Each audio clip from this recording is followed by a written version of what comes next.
Hello, everyone. For my assignment for my research and media communications class, our assignment is to interview. So, for our assignment, I'm here to answer Hunter Meredith's questions that he emailed to me to answer his questions. So, his first question is what is my name? So, my name is Joshua Taylor, and the next question he has is where are you from? So, Hunter, as you know, I grew up in a military family, but usually in a lot of cases when you're an brat, you have like you're originally from, and then like kind of like your second home. So for me, of course, I was originally from Germany. That's where I was born. I was born in Landstuhl, which is a district in Kaiserslautern, which is about an hour and a half south of Frankfurt. So Southwest Germany was where I grew up. I was born and raised, and it was a quite an experience living in Germany. Learning the culture, learning German, learning how to get around. So that was a very cool experience. And my mom was in the military, and my stepdad was in the military, so they're stationed there. That's how they, uh, in the military, how they kind of met, and that was quite an experience. So Germany is where I was born and raised, but my kind of second home is Texas, because that's kind of where I went to middle school, high school, and college. So Texas is kind of like my second home. But I'll share more about that experience later. But just wanted to let you know, Germany is my home, and that's where I lived for 5 years of my life. Excuse me.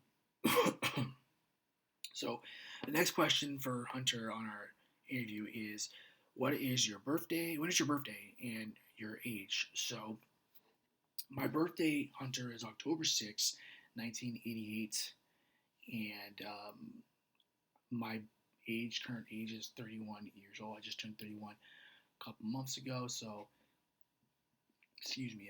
It's hard to believe how the time has gone by so quickly, but making the most of it while I can, man, and very thankful for 31 years, and hopefully keep going for more. But it's been great run, man. So I can't complain on that one. The next question we have is, what is it like growing up as an army brat? Hunter, great question. So growing up as an army brat, as I mentioned, there's pros and cons, obviously, but the most important thing, Hunter, I can honestly tell you is that, and I want to make sure I get this clearly, but I'm very thankful that my parents, my mom, my dad, decided to serve our country and make sacrifices to, protect our country, give us the freedoms that we currently have in our country. So uh, I'm very thankful for that. But more importantly, growing up an army brat, it can be tough and challenging at times. Military family, so always try and be neat and organized. Had to learn that real quick when I was young.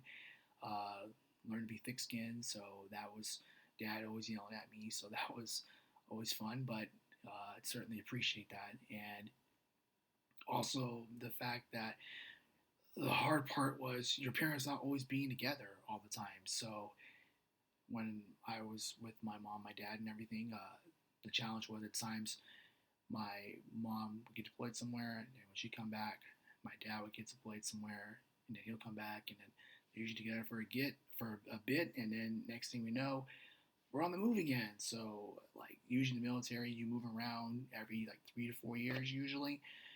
You're always going somewhere new. So the hard part for me was I was the type that always made close friends, and leaving friends behind to go to a new place was a challenge, very difficult. But at the same time, you're kind of excited because you get to see different places.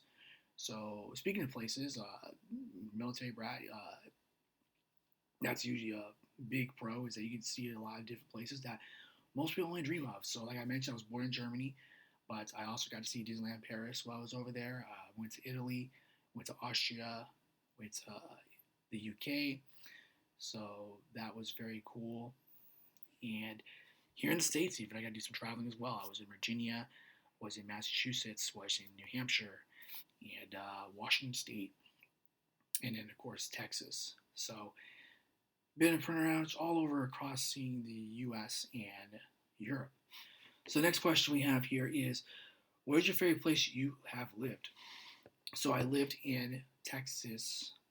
That's kind of like I mentioned earlier in the interview, my second home is kind of my favorite place because before Hunter, everywhere I lived was all cold weather places: Germany, Virginia, Seattle, Washington, Texas, or not Texas, excuse me, Massachusetts. So Texas was different, kind of similar to Florida weather-wise. Hot in the summer, mild winters. Made a lot of friends in Texas. And like I mentioned, I went to middle school there. I went to high school there and college. So that's Texas, kind of like where I came out of my shell, kind of grew up a lot more. And I played a lot of sports, played soccer, football, basketball. Uh, I just had so much fun. And my parents, they both kind of grew up in cold weather places. So they were kind of happy with the change, moving to Texas and not have to worry about snow. So, we get snow in Austin, but it's very rare. Dallas is usually where you see more of the snow. So Texas, definitely my favorite place. What do you do at Disney?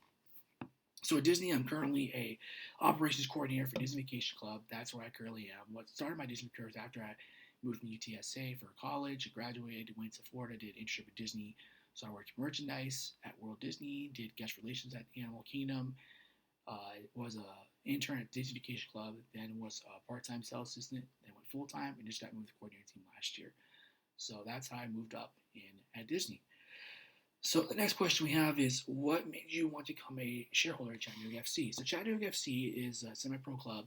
It's been in NPSL for 10 years. They just got announced yesterday as a professional club in NISA, which is a third division soccer league below MLS and USL. They're in Chattanooga, Tennessee, and I've been there before. Love Chattanooga, Tennessee, and they were given options for people to invest in the club as a shareholder and get that experience. So I thought that was a great opportunity for me, especially being passionate in sports. It was a good opportunity. So that's what I decided to go for.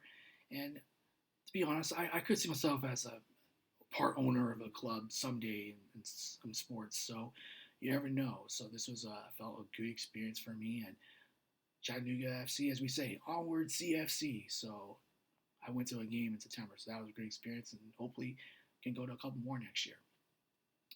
Next question we have is, what about soccer makes it your favorite sport? I love the passion for the fans and the players and seeing the reactions, so that was pretty great. And the goals and the people reacting and everything, that was a good experience. That's what I like to see as well. So that's what got me into soccer. What made Manchester United your favorite team? Manchester United was the 2008 Champions League final between Chelsea and Man United.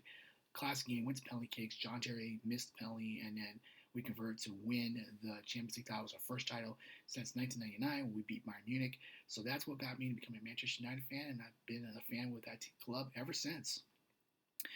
Childhood favorite player is the next question. And my favorite player is Ronaldinho. Yes, it surprisingly is not a Manchester United player, but Ronaldinho is my favorite player. Used to watch him breaking players' ankles with those great years he had at Barcelona and AC Milan. He's been around. I know he's retired now, but he was my favorite player growing up, and I just enjoyed it. And watching Ronaldinho also got me playing FIFA games, so that was watching him was pretty cool.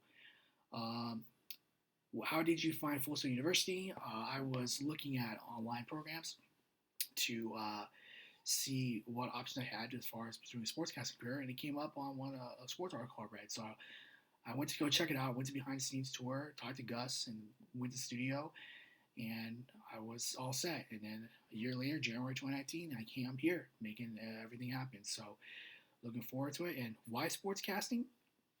Sportscasting, I always had a passion of, if I couldn't play sports, at least call the game, and do some play-by-play, do some salary reporting, working for a team. That's a really good experience.